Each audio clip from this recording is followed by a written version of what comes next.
Okay, welcome to episode 14 of Fresh Towels. This is the Japan episode, where I'm going to be metaphorically bowing to the audience. Just got back from Japan. You can call me. I'm practically Japanese at this point. I speak 2 words of Japanese. I picked up konnichiwa, confidently was saying it by the end of the trip. Say it how you said it there. Konnichiwa. And then I also got arigato gozaimasu, which is thank you. A lot of people just go with the arigato, but you gotta throw on the gozaimasu on to the end of it. Just got back from the trip, Jiggy Jet Lag. I'm in the building. I was ready to go this morning at 5 a.m. I said, Mike, let's get in the studio. It's 9 a.m. I feel like it's 3 o'clock in the afternoon. I'm ready to rock. Just got back yesterday from Japan. So many updates. It's probably going to be a multiple episoder on all the things I've learned in Japan. But good to be back here in America. Mike, you've never been to Japan. Have you been to any Asian country? Never been to any Asian. I'm going to the Philippines in January. Philippines. And we might make a trip out of it to go to Tokyo and stuff, yeah. The land of DJ PJ. He's Filipino. Did you know that? I did, yeah. And if you're looking for some advice on the Philippines, don't ask PJ. He knows nothing of the Philippines. He doesn't even eat Filipino food, which I find hysterical. He's never eaten Filipino food. I guess theoretically, he said he can understand Filipino. He said that on this show. Well, that's not even the name of the language. That's how much little he knows about the Philippines. Filipino isn't the name of the language? Tagalog. That doesn't sound right. Yeah. Well, in Japan, they speak Japanese. Really? For sure.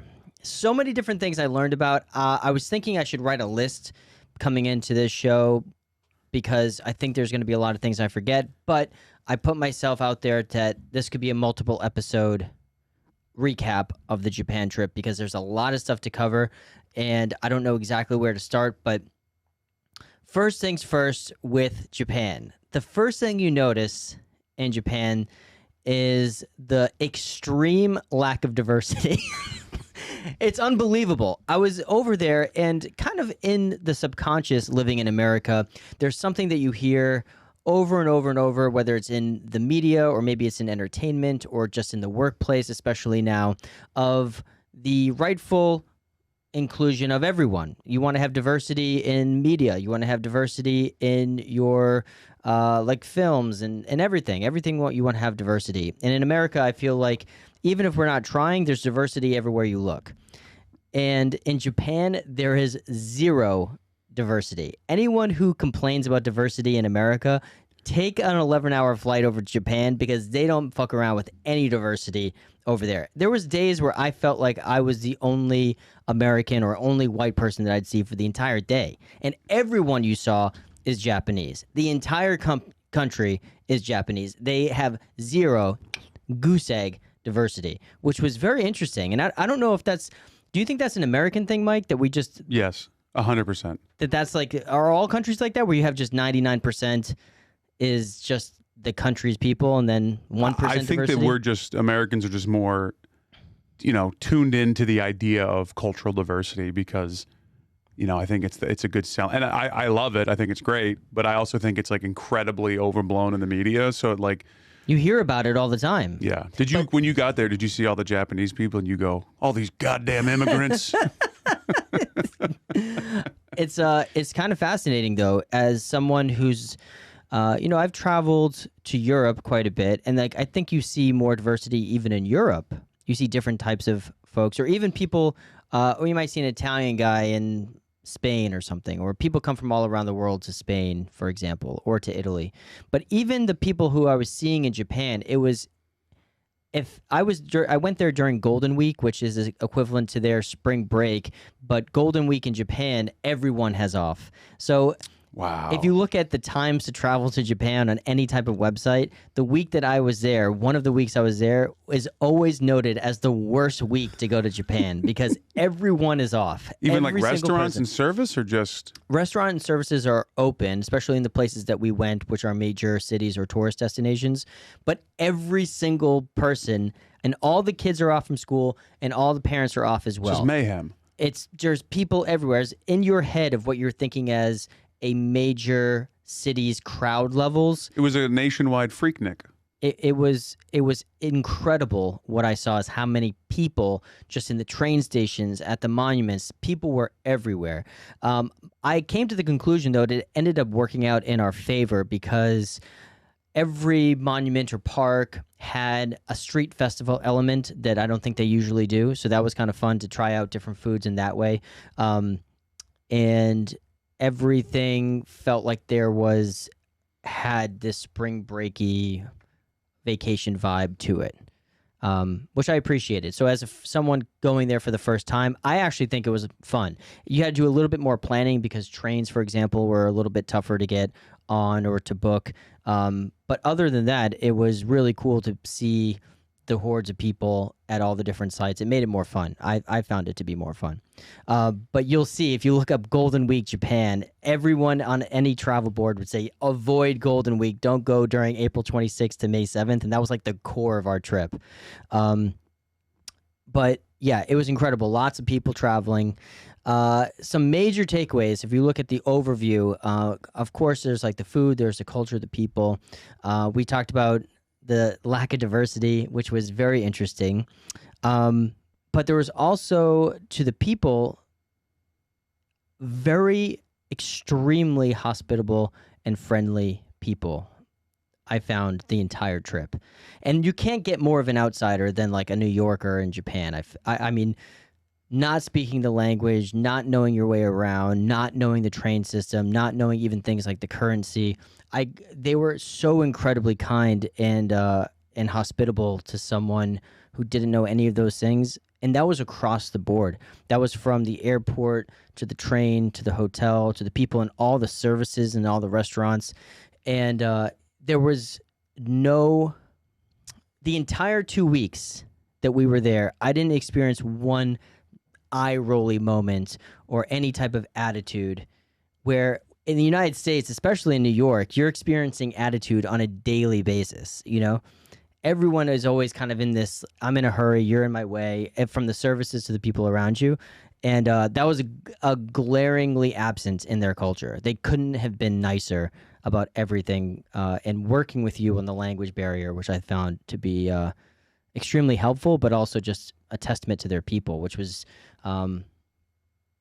the only country I've ever been to like that. Do you think they had eye rolling after they would see you? Because here in America, like I was in service, bar, restaurant for years, and you could go with a smiley face, like, oh my God, yeah, have a good day, thank you. As soon as you turn around, and you're like, these I'm sure. But I think the thing that another takeaway from the people, which I would love to have a Japanese person on the podcast who can maybe, give validity to this idea, but it did feel like they have a thing for the Chinese people. Positive or negative? Definitely negative. Like the conversations that I had with people who could speak English there, they were saying it without saying it. They're like, yeah, no, you guys are great. Thank you so much for trying. The Chinese people come here and steal everything from the hotel, or like that's what they were saying. It was wild. We even went on, we went to Disney Tokyo. We went on the Soarin' ride, and you soar over all these different places around the world. You soar over the Africa. You soar over India. Like in Disney. Like at Disneyland. Yeah, we went to Disneyland. And you went to Disney Japan? We did. We went to Disney Tokyo. And so we're flying over all these different things, and the crowd, like when they lift you up, everyone's Japanese. Everyone goes crazy. It felt like the first ride they've ever been on in their entire life. You fly over Africa, and it smells like elephant shit and grass, and people are like, whoa, and like hundreds of people all gasping and having a great time. You fly over India, and it smells like, I don't know, like flowers, and you fly over the Taj Mahal, and people go, oh, whoa, everyone's loving it. Then you fly over the Great Wall of China, silence. Silence. So like there was this feeling of like You Chinese. just hear a beer can cracking. Yeah, they were just. It was like noticeable. I was like, oh god. So I do think that there is a some type of, I don't know if prejudice is the right word, but they definitely have a thing with the Chinese that I couldn't figure out, and it seemed like that was a reoccurring. Do you think the the contemporary version for Americans would be if Soren at Epcot you flew over the southern border wall, And everyone's quiet. except for a couple rednecks. Hell yeah, buddy! Yeah. Keep them out. Yeah, I think if the American equivalent is if you like flew over Mar-a-Lago and like, you know. Do you want to hear, according to metropolisjapan.com, Sure. the number of Japanese responders expressing negative view of the Chinese? What the percentage is? 53%. Nope. 86. 86%. That's most of them. That was a vibe. I didn't see a sign or anything, but it was just the feeling I had being over there that it definitely felt like a thing. It seems sure. like, though, it's the older generation. 40% of the Japanese aged 18 to 29 feel affinity towards China, and 13% aged 60 and above felt affinity. So it definitely seems like a grudge from an older generation. Yeah, and I'm not sure exactly what that is. I'm not, admittedly, not well versed on Asian history, but I think that there is some conquering issue there. Sure. Of something. I'm not sure. Did you feel any way. negativity as an American? I didn't. Not at all. I didn't. I felt like they were extremely, extremely welcoming and kind and nice. So you didn't have to like put a Canadian flag sticker on your back? No, but I did see out of the Western travelers, I will say that a majority were Canadian and British, and even less American. Wow. So it was mostly British and Canadian folks that I saw, and some Americans mixed in. But I'm talking about very, very, very few out of the entire trip. And like if you go to the Statue of Liberty, for example, in New York, you're going to see people from all around the world, you know, and or if you go to the Empire State Building in New York, you're going to see people from all around the world in a crowd of hundreds of people. When you go to the temples in Tokyo, it was all Japanese people. It was all Japanese people. And I partially because of Golden Week, I'm sure, but there was it was just a lot of people, but not a lot of diversity. Not a lot of diversity at all. See, I would never, like, traveling America, I would never go to a church and be like, ooh, look at this church. Yeah, but I would go to a temple in Japan. The temples, a lot of them are Buddhist temples or And they're shrines. active, right? Like people, there's actual people there Buddhaing and I think templing. so. I think they're active. They're more tourist attractions than I think of Oh, okay. active shrines. But you have to respect them as an active shrine. Bowing on the way in. They do. I think it's a Buddhist prayer. Like you have to offer money to Buddha when you go, and you Sure. put money into a thing, and then you clap twice and bow. Or, you know, I tried to do it. The most important part of that, though, is dropping the money. Dropping the money was definitely Hey, very don't worry important. about clapping. Just give me them yen. Give me those yens. Figuring out the currency over there was a little bit of a thing, but everything was very inexpensive. You're not going to believe this stat, by the way, Matt. Can't wait. Like, check this out.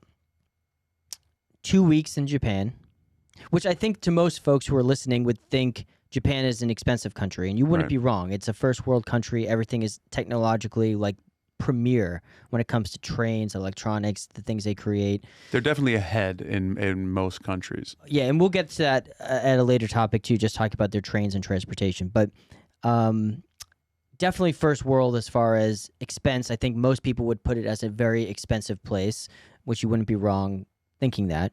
2 weeks, 2 people in Japan. We didn't have to use our credit card once. Most places were cash only.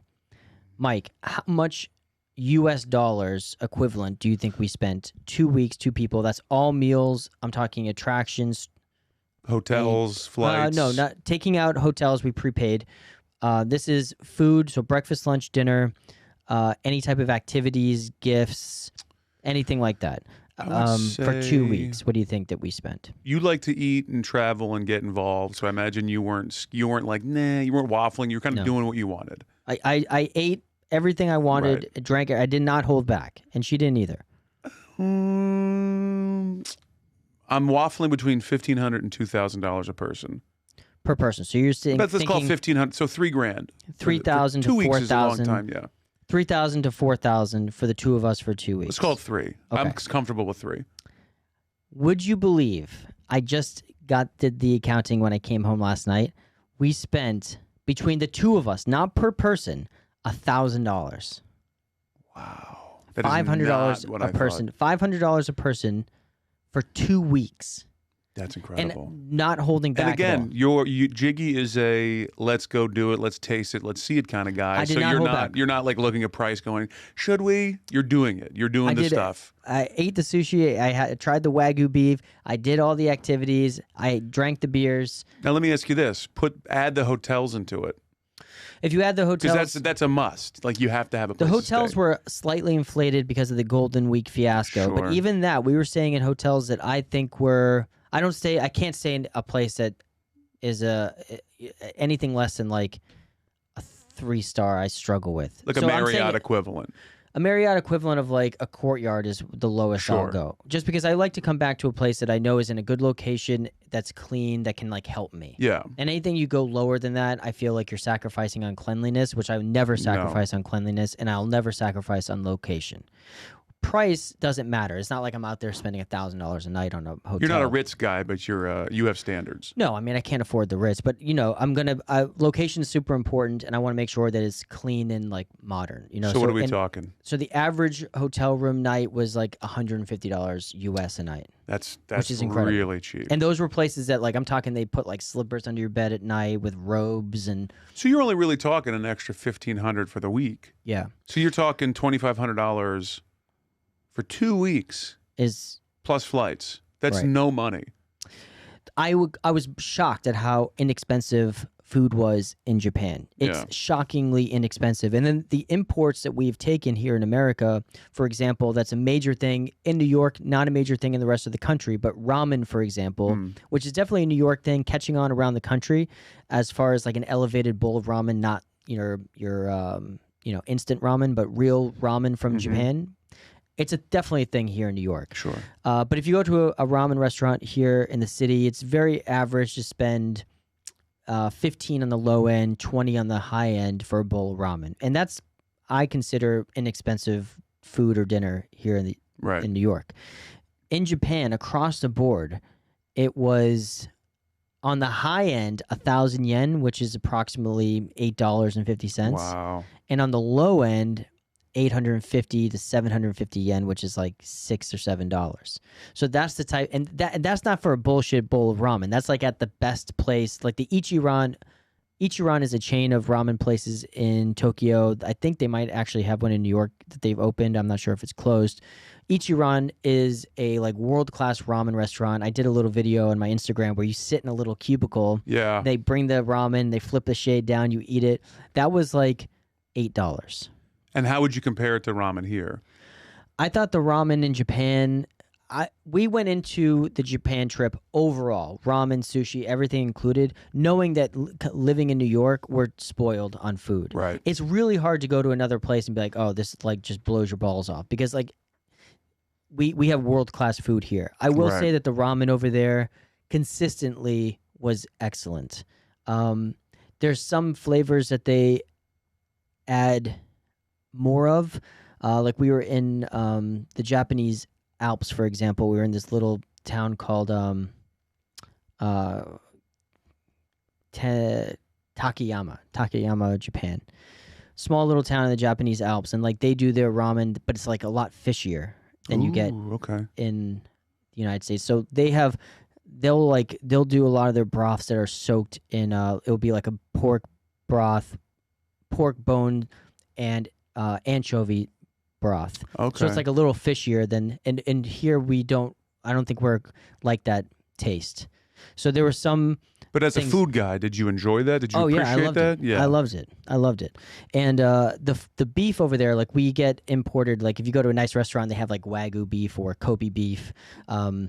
It's extremely expensive here. It was still more expensive there, but not even close to what it would be here. So Like, what do you think American you spend? Like, if you got like a Wagyu, like so I went and got the fillet, or what's like a standard cut of meat that would be amazing? I got a Haida beef, Hida, Haida beef in the Japanese Alps, which is a brand of Wagyu. It's like Kobe is like a brand of Wagyu in Kobe, Japan. Mm-hmm. Haida is another like region that has their own beef, which is just as good. I don't think they export as much as It that. doesn't have the marketing across the world, but Right. it's the same. But Haida beef. beef is extremely Right. sought after. And I got Haida beef with rice, and it came with miso soup, sliced Haida beef, rice, miso soup, and dumplings, and it was like $19. Wow. So it was like a 2,400 yen dish, which was like one of the most expensive things we got there, and it was that's like equivalent to like $19. That's like a Greek salad at a diner here. Yeah, and it's dry chicken. The prices were across the board shockingly low, as an American, but also as a New Yorker, and I found that to be one of the most approachable parts of the traveling. Was you never priced out anywhere. There was a couple exceptions, like some of the extremely Michelin starred sushi restaurants are gonna blow your pocket a little bit. Sure, but we didn't really do that. I don't know if I'd want to. I think what we felt maybe one, and then like I just want to eat the street food. What we felt when we first landed in Tokyo, our first day, we walked around the entire city, and Tokyo is a city of street food, and that's across the board. Osaka is another like street food capital in Japan. Kyoto is a little bit more buttoned up, but still it's a street food, quick food culture. And the other thing is that they don't celebrate food in the same way that we do in America, or in Spain, for example, where it's a very communal party type thing. Food in Japan is very solo. It's like intended to eat alone. Like we notice that across Japan, that people just eat alone. And even in that Ichiran place is an extension of the fact that they not only enjoy to eat alone, but they're just in such a rush that everyone is eating alone by themselves. Yeah. So it's not the same food culture in America where we go out to dinner as like a big group communal thing. Almost across the board, we saw lots of people eating by themselves, not only at restaurants, but just out and about. It's very quick, and it's not like these long dinners. Like everyone eats quick, in and out, in and out, in and out, which was interesting. Where like you go to Spain, for example, and like they'll start dinner at 10 p.m. and there'll be 25 friends at a huge table, and they'll stay there till 2 a.m. It'll be like a 4-hour dinner. Is there any of that in Japan? Did you see like any like groups like hanging out, drinking and stuff like that, or is it all just like keep it moving? It was very, very buttoned up. Like I felt like the society, the flip of everyone being so polite and so, I don't know, polished, I guess. You see that on the train. No one talks on the trains there. It's silent. I like that. On the subway. Subways, longer, like our equivalent to Amtrak trains. Everyone is silent. You can hear a pin drop. No one's talking at all. No music. No music. The first day when we were walking through Tokyo, we're in I think it's the biggest city on earth, population wise and size wise. You could literally hear a pin drop in the middle of Tokyo. It was shocking. It's the quietest city I've ever been to in my entire life, and the cleanest city I've ever been to in my entire life. 20 plus million people live in Tokyo, and you could be in the middle of Tokyo and it's silent, like it's the middle of the night. See, I have a misinterpretation of that place, because I would assume it would just be a party, like people going nuts. No. So they have restaurants that we would equivalent to a kind of like a bar and grill, I guess, or like a happy hour restaurant. They're called izakayas. I might be mispronouncing that, but an izakaya is like a standing restaurant that serves drinks and like meat on a stick and stuff like that. And those kind of get a little bit rowdy after work crowd, like 5, 6, 7 p.m. And you definitely have like younger people who will go to restaurants, and you'll see them drinking and having a good time at night. But for the most part during the day, it is literally silent. It was shocking. Walking around, it was as if there was like a national emergency. It was shockingly quiet through the whole city, and shockingly, mind-blowingly clean. mind-blowingly clean. It was hospital grade clean. Do you think throughout that's the entire city? Do you think that's the government like making sure No. things are clean? Do you think that people keep mind themselves and don't throw trash out? I'm going to blow your balls off with this. Can't wait. Because I couldn't believe it. So the first day we're walking through Tokyo, and the first thing you notice walking through Tokyo is that there's not one piece of litter on the ground. There's no trash anywhere in Tokyo. I'm telling you, I was looking for it. You can't find a piece of trash anywhere, to the point where I told Rhea it felt like I was in a theme park. It felt more analogous to a theme park than it did a major city. Wow. You know when you're walking through a theme park and it's You walk into Disney, it's spotless. spotless. It had a Disney-esque feel to everything. Wow. Felt like theme park level clean. And here's the fact that's going to blow your balls off, Mike. Without hyperbole, there are 0 trash cans in Tokyo. I'm not just bullshitting like it's hard to find a trash can, it's inconvenient. There are literally 0 trash cans in Tokyo. I got back the next day from our first day of walking, and I reached out to a friend who had lived in Tokyo, and I'm like, I don't understand this trash can. What do people do with their trash? He said people literally take their trash home with them and dispose it at home. They'll go out there their entire day. They'll have bottles in there. They'll have wrappers, whatever shit. They just haul their own trash around. They haul their own trash. They bring it home and they dispose of it to a military level precision of plastics and everything. I think they're up there of one of the best recycling countries in the world. They take their trash home with them, which is shocking. And on more than one occasion, I saw people, not like homeless people with a cart, or that's a whole nother issue. 0 homeless people. I didn't see one homeless person in Tokyo. Well, that's because they murder them all I don't know what they upon do. entering the street. 0, not one homeless person in Tokyo.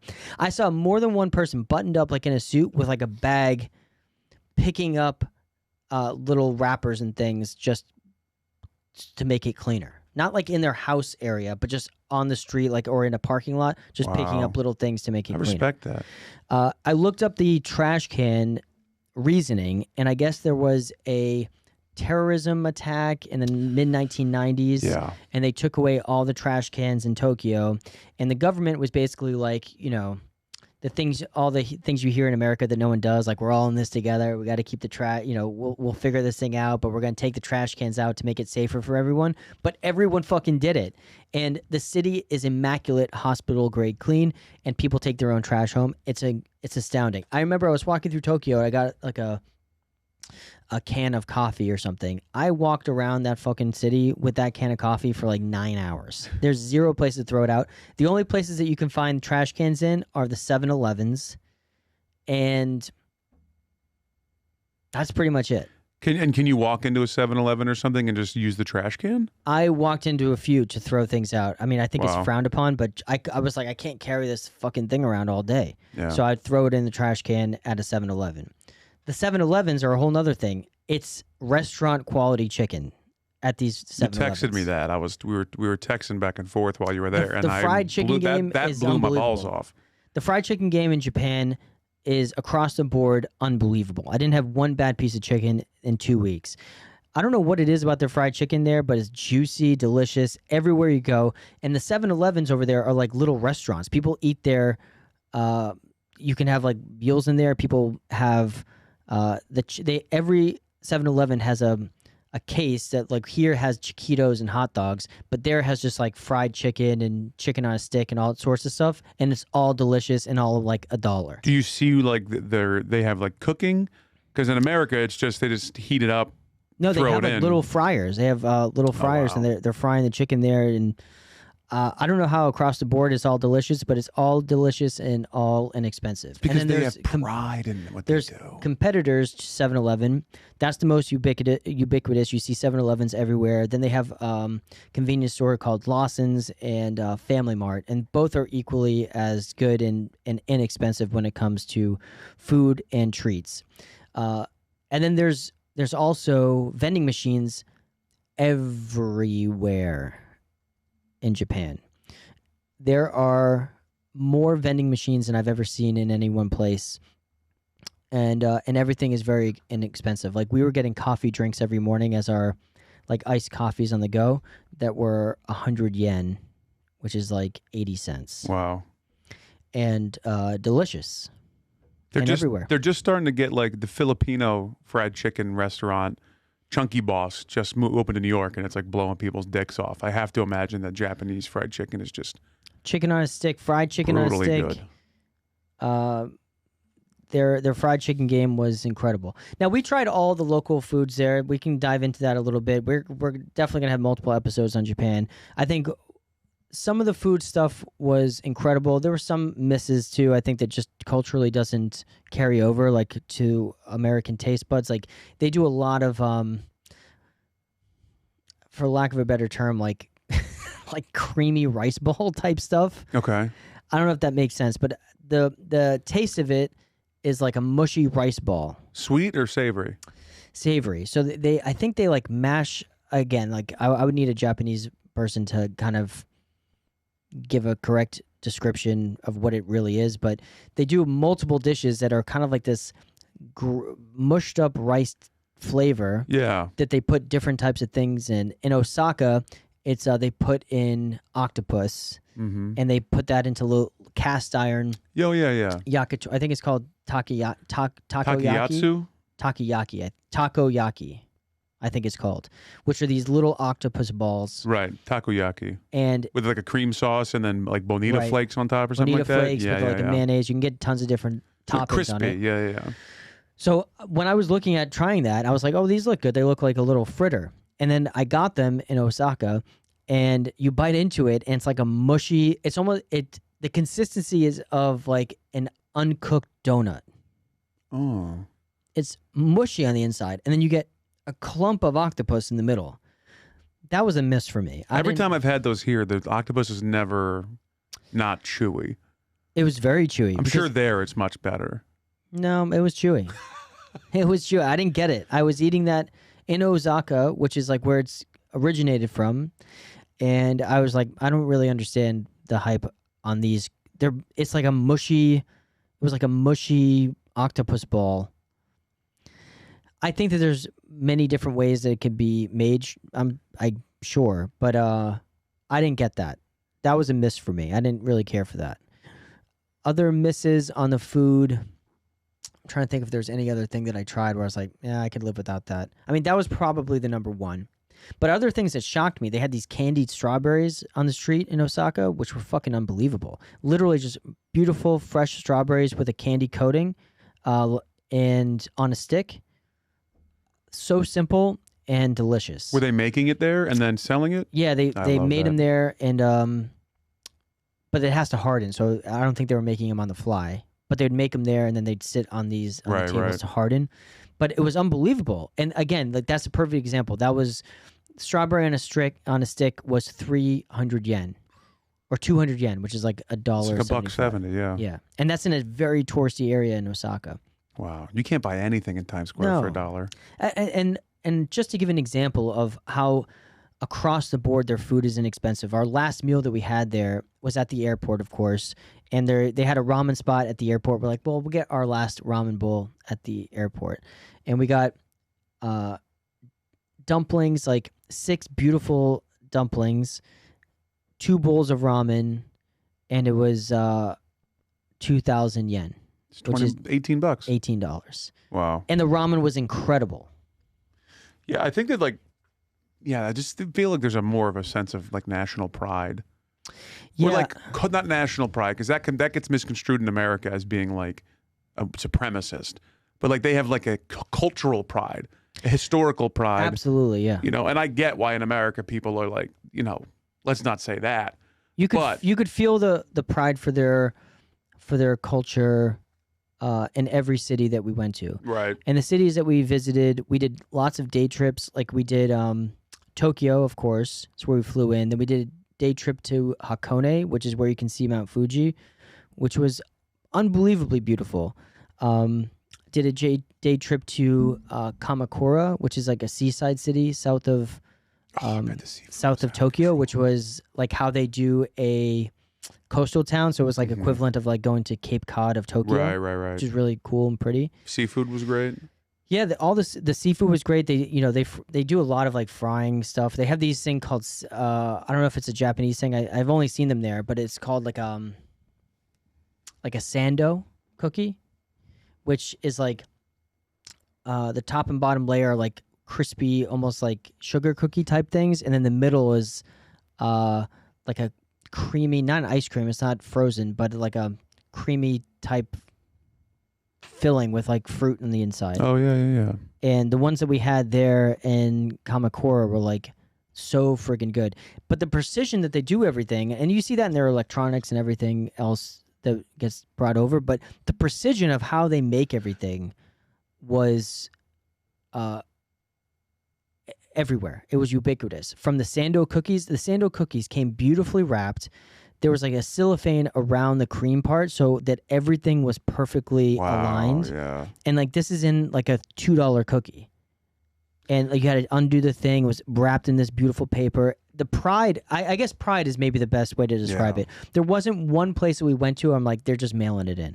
Everything had a sense of pride of how they presented the food, from a street vendor to a restaurant to the hotels. Like every hotel had a different like nightgown they gave you at night with slippers, like a beautiful like a two-piece, essentially pajamas, either like a robe or two-piece pajamas that every day was like pressed and laid out for you. I mean, everything had a sense of pride that I think that we don't have that ubiquitously in America. Now, what comes on the flip of that, which I think was interesting, is especially after 2 weeks, I was telling Rhea, the one thing that I kind of missed over there is all of this precision and all of this rigidity, for lack of a better term, of how they do the subway, how they do the trash, how they do the food, how everything is presented. The flip of that is that it lacks a lot of personality. Does that make sense? So like Interesting. Japan as a country and its people lack swag. Like, is the swagless place on earth. And you can see them trying, like all the clothing, for example, and it became a joke. Like I was trying to get Japanese like clothes to like bring back, or just like shop and things, bring some souvenirs home. It's uncanny how much American culture is over there. All the clothing was American. All the hats, like if you go to try to get like a Japanese hat, all New York Yankees hats, all American baseball teams hats. The American culture is so pervasive in their country. It's incredible. So like I think that they try to bring the swag in, and they try to like wear like Wrangler jeans and like wear a Yankees hat, because I think the culture is so rigid historically that you can kind of feel that. That's the flip of everything being so tight and organized, is that you can't bullshit with anyone. And that's not a language thing. It just doesn't feel like there's any like beat or rhythm to the city when you couldn't just sit at a bar, get drunk, and just like talk shit with the bartender. No, like it's a swagless place, and like I don't know if that's good or bad. Like I didn't leave thinking like this is a negative. It's just a result of everything being like that. Did you see any like American themed restaurants or bars? Yeah, I mean I took a picture of like there's an Elvis themed bar in Osaka, which was pretty funny. They do have like TGI Fridays and like some of those type of spots. But did you go in or look at the menus at all just to see like if they're doing? We ate at the Original Pancake House, which is an American brand, but they did like those big fluffy pancakes, which was the longest wait we waited on anywhere in Japan. It was 2 hours to wait for these big fluffy pancakes. I thought it was worth it. It was like kind of like a novelty. You see them here in New York too, but very little when it comes to like Americanized restaurants. Like they are pretty across the board eating Japanese food. Like breakfast, lunch, and dinner seem to be Japanese food everywhere, with a small minority of restaurants being like, they had some Italian restaurants that looked beyond sketchy. Like they are, I think they would even tell you like they don't do other people's culture's food very well. Like if you look at Italian food in Japan, it looked like really bad. Yeah. Inedible. Was it Italians running it? No. Like? It's like Japanese folks doing red sauce Italian, but it's terrible. Like, like fish sauce and sesame not oil. Good. Yeah. But they don't even attempt it. Like across the board in all the cities we went to in Japan, small towns to big cities, 90+% of the restaurants were Japanese. Wow. So they eat Japanese food, respect Japanese food. It's a lot of fish, a lot of noodles. Even like their fast food was delicious. We had like a fast food, Japanese branded fast food breakfast, which was like some noodle thing that you crack an egg over, or it's like excuse me, rice with an egg over it, and like you crack the egg on top and that type of thing. But all of their stuff is rice noodles, fish, food on chicken on a stick, lots of chicken, lots of pork. But yeah, that was a takeaway on the swag part. It was I after 2 weeks I was longing to have the bullshitty moments that you have like with your doorman, or like, dude, I swear to God, this morning I went to go get coffee, and just bullshitting with the guy at the deli felt good again.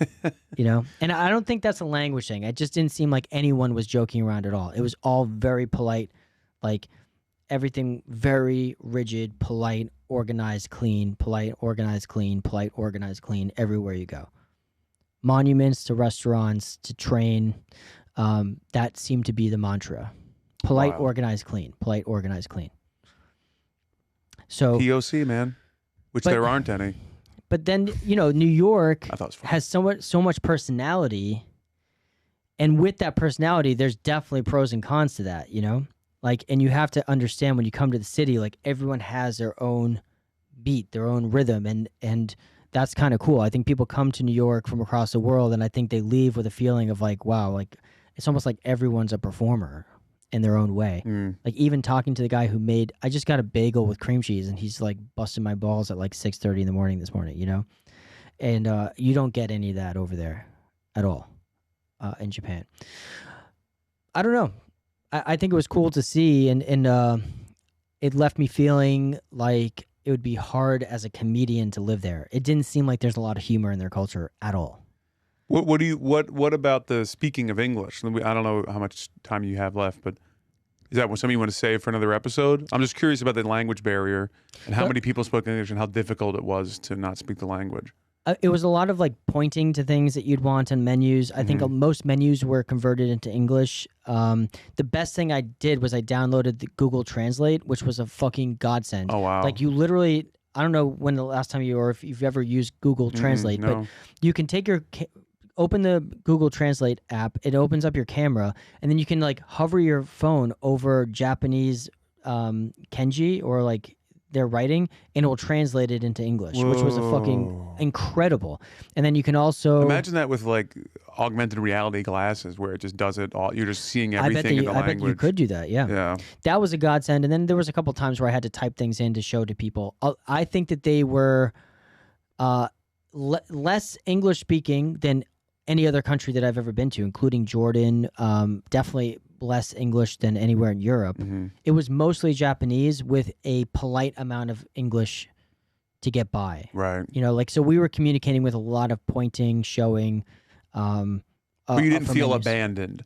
No. But it was definitely the most that you had to try than anywhere I've been in the world, and it definitely felt the most different. But they've automated so much of their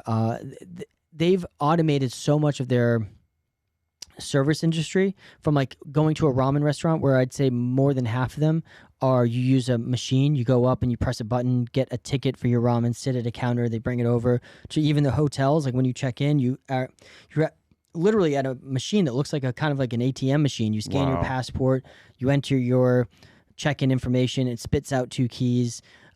Everything seems extremely automated. For the trains, like we do the trains like through a computer system here too, but that level of automation, even at the train, I've never seen anything like that, where everything is extremely thought through, where you don't have to have many human interactions, and their hospitality kind of reflects that. So you don't get like a warm sense of hospitality. You get like a very accommodating level of hospitality, where they want to help you to get from A to B, whether that's a hotel or a restaurant, but you're not getting the warm and fuzziness of like what you'd imagine staying in like Paris would be, or maybe like Orlando. Like that level of friendliness doesn't really exist. it's more of like a politeness. And the rigidity, if that's a word, right? Yeah. The rigidity of their culture shows through that. So, for example, like one night, it was a late night, everything was closed. We came back from a day trip. We ended up getting Burger King, which was great over there, by the way. We came back to the hotel to eat it in the lobby, and the guy comes over at the front desk, and he goes, in broken English, he's like, "You can't eat here. This is the lobby." Wow. You know? I respect that. I see people eating in lobbies and like just spread out. I'm like, this is go to your room, man. But they were like, Maybe I'm literally, Japanese. you can't do. So they're extremely down the line when it comes to like rules. Rules are, everyone respects the rules, and you're expected to follow those rules. And that was pervasive in the culture, every city we went to. So, well, this is definitely going to be part one. I think we'll continue with the Japanese series. Definitely more that I want to get into about the trip, but good to be back.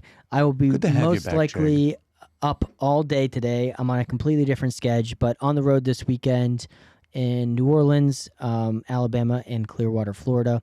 Also, check out Taste Funny Weekend, which is July 28th through the 30th. I think we have a couple tickets left. If you want to check that out, shoot me a DM. And until next time, mahalo and deuces.